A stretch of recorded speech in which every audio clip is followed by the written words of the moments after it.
نشانه ها.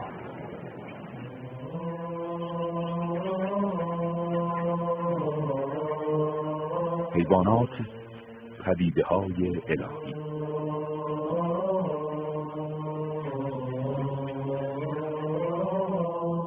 شتر بهترین و مطمئنترین وسیله برای عبور از صحراها و کویرهای خشک و بی آب و علف است. به رغم پیشرفت روزافزون تکنولوژی و فناوری، این حیوان هنوز هم جایگاه خود را حفظ کرده است، تا جایی که شتر را کشتی بیابان لقب دادند. به راستی چه اسراری در خلقت این حیوان نهفته است که خداوند در قرآن کریم به تندی و با لفظی توبیخی انسانها را مورد خطاب قرار می‌دهد که چرا به چگونگی خلقت و شگفتی‌های آفرینش شتر نمی‌نگرند و در آن دقیق نمی‌شوند.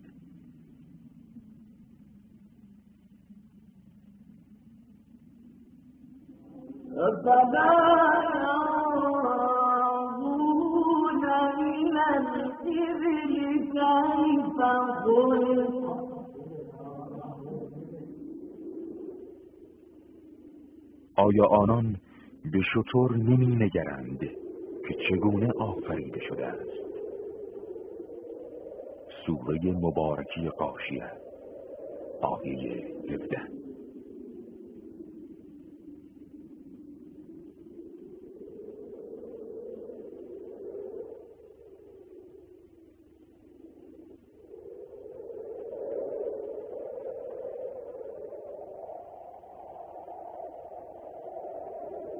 شتر موجود بسیار صبوری است.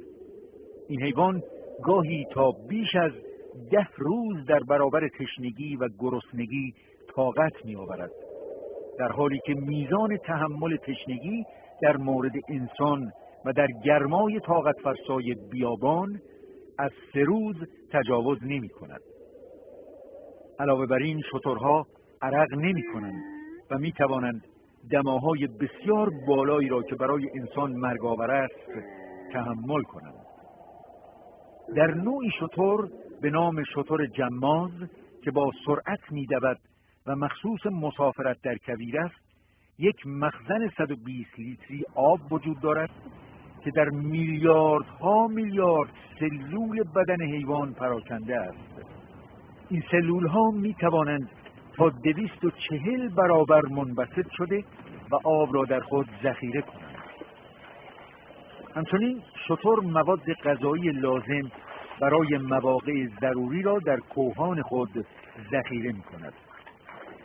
این جانور به طور کلی برای بیابان آفریده شده است و با تغذیه از خارهای خشک بیابان به زندگی خود ادامه می‌دهد. غذایی که حتی ملخ‌ها هم به سراغ آن نمی‌روند.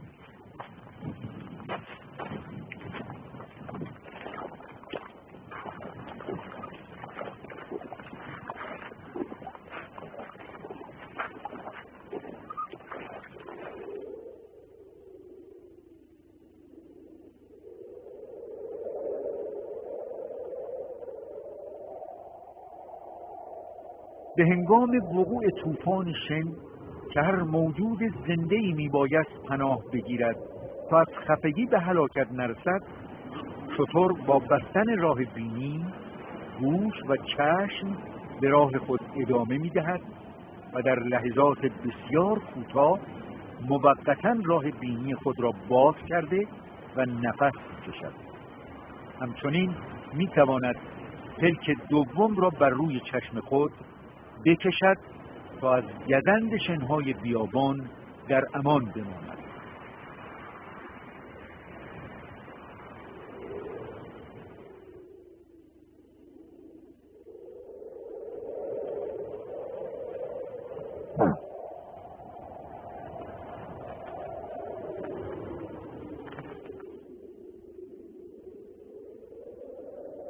این حیوان قادر است مسیر منزل خود را به حافظه بسپارد.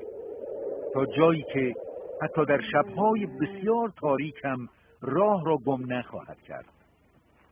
از دیگر عجایب خلقت شتر قدرت بسیار زیادی است که در گردن درازش وجود دارد، تا جایی که می شود در حالی که حیوان نشسته است بار را روی گردنش قرار داد و بعد او را از زمین بلند کرد، عملی که هیچ چهارپای دیگری قادر به انجام آن نیست.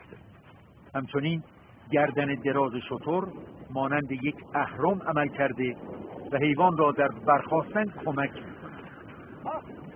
زانوی دو تکه شتر هم کمک فراوانی هنگام نشستن و بلند شدن به این حیوان می‌کند.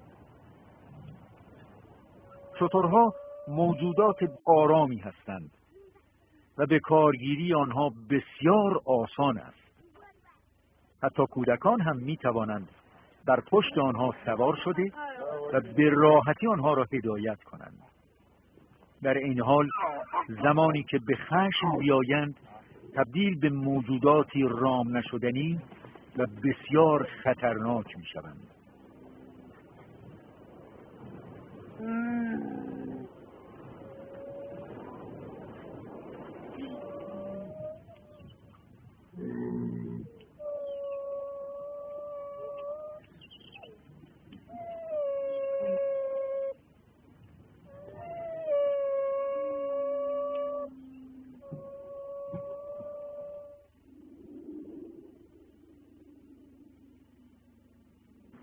در آفرینش این موجود حکمت‌های بیشماری نهفته است.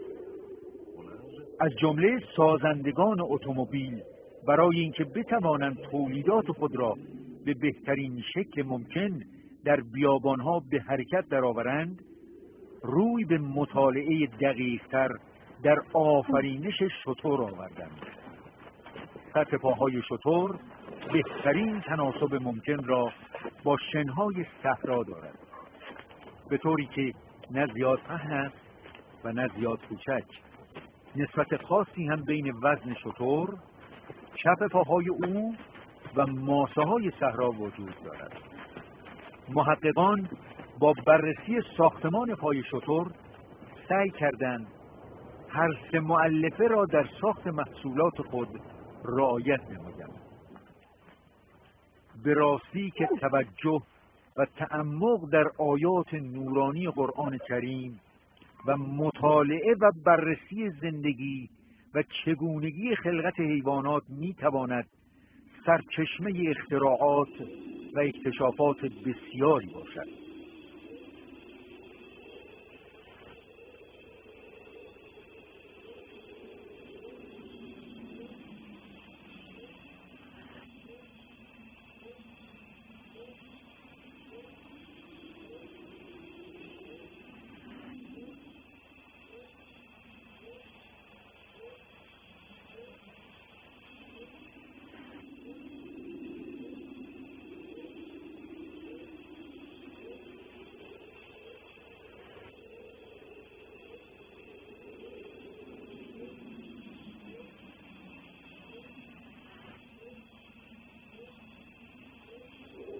شتر علاوه بر فواید ذکر شده در اموری مثل حمل و نقل، کشاورزی، دامپروری، جهانگردی یا تفریحی و ورزشی هم مورد استفاده قرار می‌گیرند.